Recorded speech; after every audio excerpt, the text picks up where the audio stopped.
सच्चाई की ताकत। बहुत समय पहले की बात है। एक छोटे से गांव में रामू नाम का एक लड़का रहता था। रामू गरीब परिवार से था, लेकिन उसके माता पिता ने उसे सच्चाई और ईमानदारी का महत्व सिखाया था। रामू बचपन से ही बहुत ईमानदार और मेहनती था। वह अपने छोटे से खेत में अपने माता पिता के साथ मेहनत करता और गांव के स्कूल में पढ़ाई भी करता था। गांव के सभी लोग रामू की ईमानदारी और मेहनत की तारीफ करते थे। एक दिन गांव के प्रधान ने रामू को बुलाया और कहा, रामू, तुम्हारी ईमानदारी और मेहनत की वजह से तुम्हें गांव के स्कूल का सबसे अच्छा छात्र माना गया है। मैं तुम्हें एक महत्वपूर्ण काम सौंपना चाहता हूँ। गांव के बड़े शहर में हमारे लिए कुछ महत्वपूर्ण सामान लाना है। क्या तुम ये काम करोगे? रामू ने खुश होकर कहा, जी प्रधान जी, मैं ये काम जरूर करूँगा। प्रधान ने रामू को कुछ पैसे दिए और कहा, ये पैसे ले लो और यह सूची भी।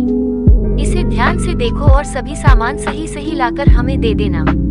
रामू ने पैसे और सूची ली और बड़े शहर की ओर चल पड़ा। रास्ते में उसे कई कठिनाइयों का सामना करना पड़ा, लेकिन वह नहीं रुका।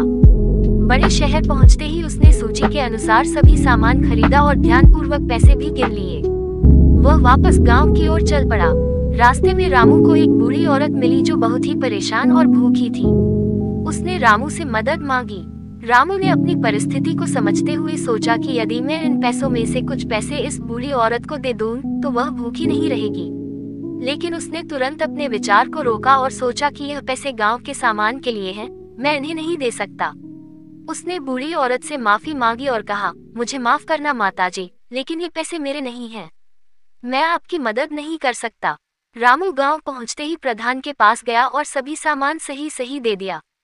प्रधान ने सभी सामान देखकर कहा, रामू, तुमने बहुत अच्छा काम किया है। ये लो तुम्हारी मेहनत का इनाम।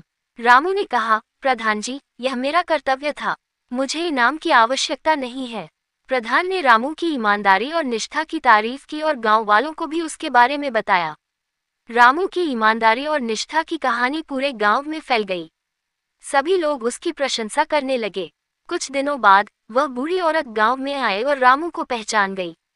उसने प्रधान से कहा, ये वही लड़का है जिसने मेरी मदद नहीं की थी, लेकिन अब मैं समझती हूँ कि उसने सही किया था।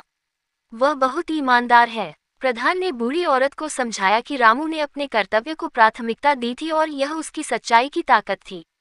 बूढ़ी औरत ने रामू को आशीर्वाद दिया और कहा, बेटा, तुम्हारी सच्चाई और ईमानदारी की ताकत ने मुझे प्रभावित किया है। ईश्वर तुम्हें सदा खुश रखे।